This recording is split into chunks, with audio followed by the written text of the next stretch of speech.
तो शुरू करते हैं द डबल ड्रामे का एपिसोड नंबर 40 यानी लास्ट। तो सबसे पहले मैं बता दूं कि लास्ट एपिसोड का मुझे कहीं भी मतलब वीडियो मिला नहीं है, लेकिन हाँ मैंने लास्ट एपिसोड पहले ही देख लिया था तो मुझे पता है इसमें होता क्या है। तो ड्रामे की स्टार्टिंग में हम देखते हैं कि जो सन यूरोन होता है वो ऊपर में होता है और साओ हैंग से यानी ड्यूक सू से कह रहा होता है कि साओ हैंग अपने पीछे देखो, तुम्हारे साथ कोई भी नहीं है, तुमने इस देश के लिए इतना कुछ किया लेकिन इस देश ने तुम्हें क्या दिया, आज तुम्हें बचाने के लिए यहाँ पे कोई नहीं है। तो वो कहता है कि लड़ाई शुरू हुई इसीलिए होती है कि किसी एक की मृत्यु हो जाए, तो अगर इस युद्ध में मेरी मृत्यु भी हो जाए तो मुझे कोई भी फर्क नहीं पड़ता, तो तुम चाहो तो मुझे मार सकते हो। कहते हैं कि मुझे मौत का कोई डर नहीं है, खौफ नहीं है। तभी हम देखते हैं कि जो सन यूरोन होते हैं वो कहते हैं कि तीरंदाजों तैयार हो जाओ, और लोग अपना तीर वीर तान के तैयार हो जाते हैं। और जो ड्यूक सन यूरोन होते हैं वो कहते हैं कि देखो तुम्हारे पीछे कोई नहीं है। तभी जियांगली आती है और कहती है कि किसने कहा इसके साथ कोई नहीं है, मैं हूँ इसके साथ, और वहाँ पे पहुंच जाती है। तभी हम देखते हैं कि जो सन यूरोन होते हैं अपने तीरंदाजों से कहते हैं कि रुक जाओ, और तीरंदाज जो होते हैं वो अपना तीर कमान थोड़ा सा पीछे कर लेते हैं। हम देखते हैं कि जो जियांगली होती है वो ड्यूक सू के पास जाती है, तो ड्यूक सू कहते हैं कि तुम्हें यहाँ आने की क्या जरूरत थी। तो जियांगली कहती है कि मैंने आपसे कहा था ना कि मैं आपका साथ कभी भी नहीं छोड़ूंगी और अब मैं हमेशा आपके साथ ही रहूंगी, तो मैं आपके साथ मरने के लिए भी आ गई हूँ और यहाँ पे सिर्फ मैं हूँ, कोई और नहीं आया है। तभी हम देखते हैं कि जो सन यूरोन होता है वो कहता है कि जियांगली, मैंने तुमसे कितनी बार कहा था ना कि कोई भी देश के लिए कितना भी कुछ कर ले लेकिन देश वाला मतलब कभी उसका साथ नहीं देता, तुम यहाँ पे इसके साथ मरने के लिए आ गई हो। तो जियांगली कहती है कि हाँ, अगर मैं साओ हैंग के साथ मर भी जाऊँ ना तो मुझे कोई परवाह नहीं है, क्योंकि मुझे जितना कार्य करना था मैंने अपना सारा कार्य पूरा कर लिया है और मेरे जिंदगी का जो भी मकसद था वो सब पूरा हो गया है। तो मैं ग्रेट यानी अपने राज्य के लिए मरने के लिए भी तैयार हूँ और इससे मुझे कोई फर्क नहीं पड़ता। ड्यूक सू अपने मन में सोच रहे होते हैं कि देखो जियांगली मेरे लिए मरने के लिए भी तैयार है, मतलब ये कितनी ज़्यादा बहादुर है, मरने से भी नहीं डरती। हम देखते हैं कि जो साओ फैंग फई यानी जियांगली होती है वो कहती है कि अगर तुम चाहो तो एक बार फिर मुझे जान से मार सकते हो, मुझे इस बात का कोई भी डर नहीं है, तो मैं तुम्हें अलाउ करती हूँ कि तुम आज फिर मुझे मार दो। जिसके बाद से सन यूरोन जो होता है वो जोर से चिल्लाता है और कहता है कि जियांगली, तुम्हें पता है तुम आज अपने देश के लिए मरने को तैयार हो, मैं भी अपने देश के लिए बहुत कुछ करना चाहता था और मैंने बहुत कुछ किया भी, लेकिन मरने के बाद कोई हमें याद नहीं करता, कोई हमें याद नहीं करेगा कि हमने क्या किया है देश के लिए और क्या नहीं किया है। यहाँ पे जियांगली कहती है कि तुम गलत हो, तुम गलत हो सन यूरोन, क्योंकि देश हर किसी के किए गए बलिदानों को याद रखती है। जब वांग सिटी को बचाने के लिए वहाँ पे 100 से 200 सैनिकों ने अपने जान दे दिए थे वांग सिटी को बचाने के लिए नॉर्थ में, उस वक्त वांग सिटी को खतरे में डालकर मिस्टर चैंग वहां से भाग गए थे। जहां पे वांग सिटी को बचाने के लिए सोल्जरों ने अपनी जान गंवा दी, उन लोगों को आज भी याद रखा जाता है, जिनमें से वांग सिटी के लोगों को बचाने के लिए जिन सैनिकों ने अपनी जान गंवाई उनके नाम थे साओ मिंगहान, पेंग गाओ, झाओ डेंगचंग, हुआंग जोंगू, जैंग ची, ली लिजिंग, क्विंग जिमिंग।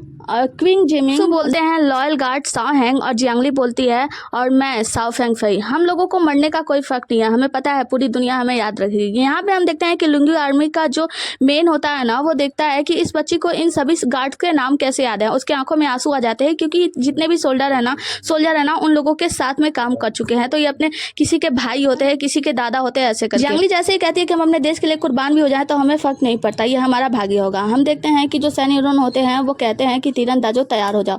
इतना कहना था कि हम देखते हैं कि गेट दोबारा खुलता है और यहाँ पे आती है सीटू अपने सैनिकों के साथ, कहती है कि अभी इतनी जल्दी कैसे, अभी मेरे राज्य के भी सैनिकों का भी तो ताकत देख लो। जिसके बाद से हम देखते हैं सन यूरोन आदेश देते हैं उस गार्ड को कि जाओ इन सभी को जान से मार डालो, साओ हैंग को कुचल डालो। तो जो गार्ड होता है वो भी जा नहीं रहा होता, उसके आंखों में आंसू होते हैं, तो सन यूरोन उसे फिश तलिस्मान दिखा के कह रहे होते हैं कि चाहे तुम्हारे अंदर कोई भी भावनाएं क्यों ना हो, ये फिश तलिस्मान जब तक मेरे पास है तब तक मैं जो कहूंगा तुम्हें वही करना होगा।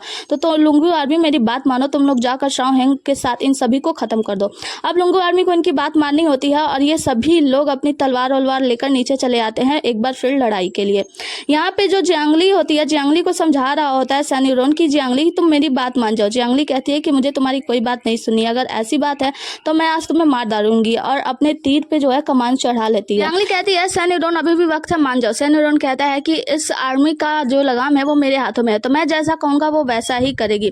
जिसके बाद से वो फिर तलिस्मान दिखा रहा होता है, तो जो जियांगली होती है वो अपना तीर को छोड़ देती है, मतलब वो याद करती है कि कैसे साओ हैंग यानी ड्यूक सू ने उसे तलवार मतलब तीरंदाजी करना सिखाया था। जिसके बाद से जियांगली वो तीर को चला देती है। तीर चलते ही हम देखते हैं कि सन यूरोन के हाथों में जाके वो तीर लग जाती है और फिश तलिस्मान गिर जाता है, तो सीटू जाके उस फिश तलिस्मान को पकड़ लेती है और पकड़ के दे देती है साओ हैंग यानी ड्यूक सू को। जिसके बाद से ड्यूक सू को कहती है कि जल्दी से लुंगी आर्मी को ऑर्डर दो कि वो जाकर सन यूरोन के साथ साथ मिस्टर चैंग को मार डाले, मतलब राजा चैंग को पूरी तरीके से खत्म कर दे। सैन यूरोन ऐसा ही करता है और ऑर्डर देता है लुंगू आर्मी को कि जल्दी जाओ, राजा चैंग को हमेशा के लिए खत्म कर दो, मतलब उसे जान से मार दो, मिटा दो। जिसकी वजह से हम देखते हैं कि जियांगली जो होती है वो जाती है सैन यूरोन के पास, जहाँ पे सैन यूरोन ने अपने हाथों से वो तीर निकाल लिया होता है। तो जियांगली जाती है तो उससे कहती है कि आज देखो तुमने क्या कुछ कर दिया, तुम चाहते तो अच्छी जिंदगी जी सकते थे, लेकिन तुमने सब कुछ बर्बाद कर दिया और आज तुम्हारे साथ कोई भी खड़ा नहीं है तुम्हारी जान बचाने के लिए।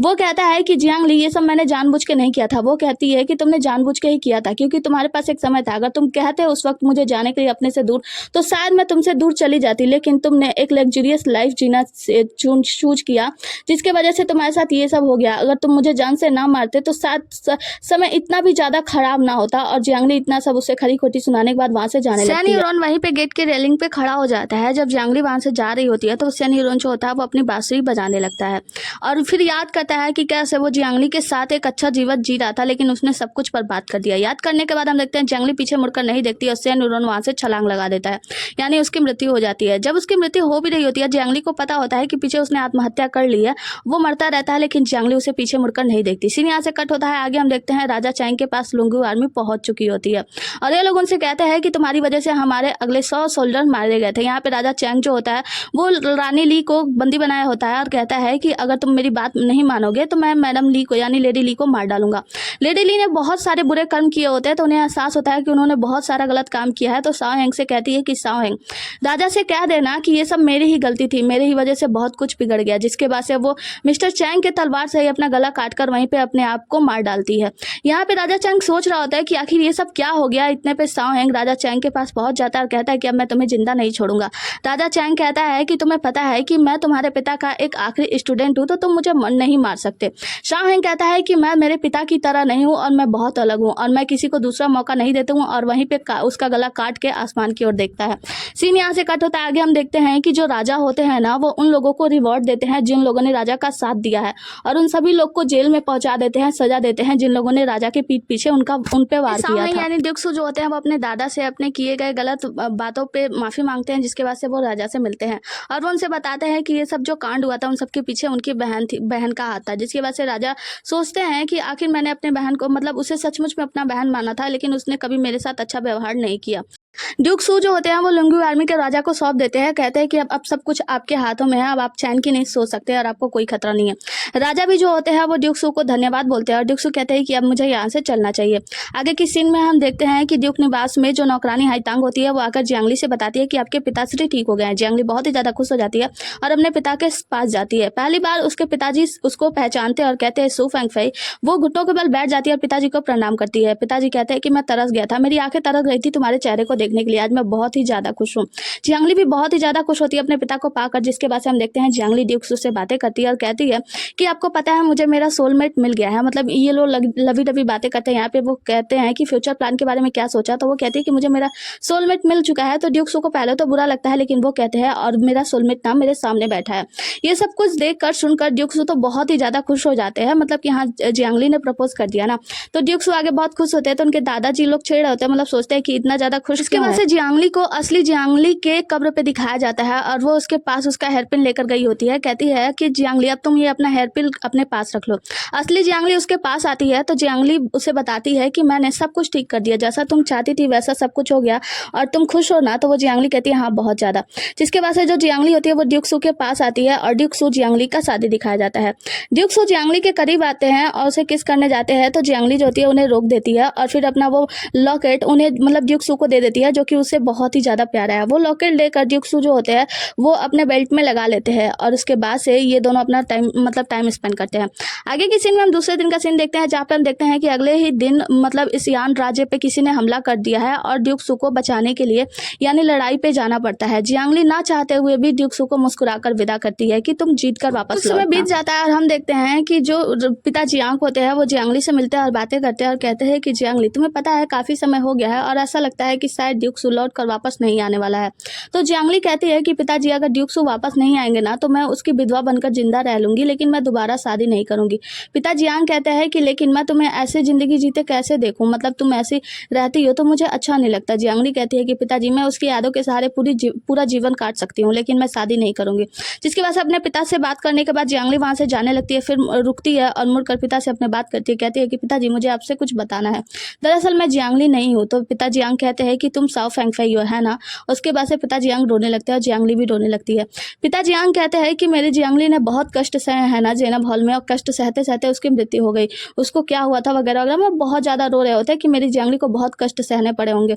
जियांगली यहाँ पे उन्हें बताती है कि हाँ आपकी जियांगली को बहुत कष्ट सहने पड़े थे, लेकिन शायद अब वो बहुत ही ज़्यादा खुश होगी क्योंकि मैंने सब कुछ ठीक कर दिया है, और अपने पिता से माफ़ी मांगती है। जिसके बाद से वहाँ से चली जाती है। हम पिता जियांग को देखते हैं, वो जियांगली से कहते हैं कि ये बात मेरे अलावा किसी को भी पता नहीं चलना चाहिए, मतलब किसी को मत बताना कि तुम जियांगली नहीं हो। और वहाँ से जियांगली चली जाती है। हम देखते हैं कि पिता जियांग को ना अचानक से वहीं पे गिर जाते हैं, और फिर उन्हें रोता हुआ दिखाया जा रहा होता है कि जियांगली के पिता ना बहुत ही ज़्यादा जियांगली के लिए रो रहे होते हैं कि शायद मेरी ही गलतियों की वजह से जियांगली की मृत्यु हो गई। जिसके बाद से हम जियांगली को देखते हैं अपने घर के बाहर होती है, और यहाँ पे इसका चचेरा भाई लिू जू और ये सीजी, मतलब सभी लोग विदाई ले रहे होते हैं, सभी लोग जा रहे होते हैं।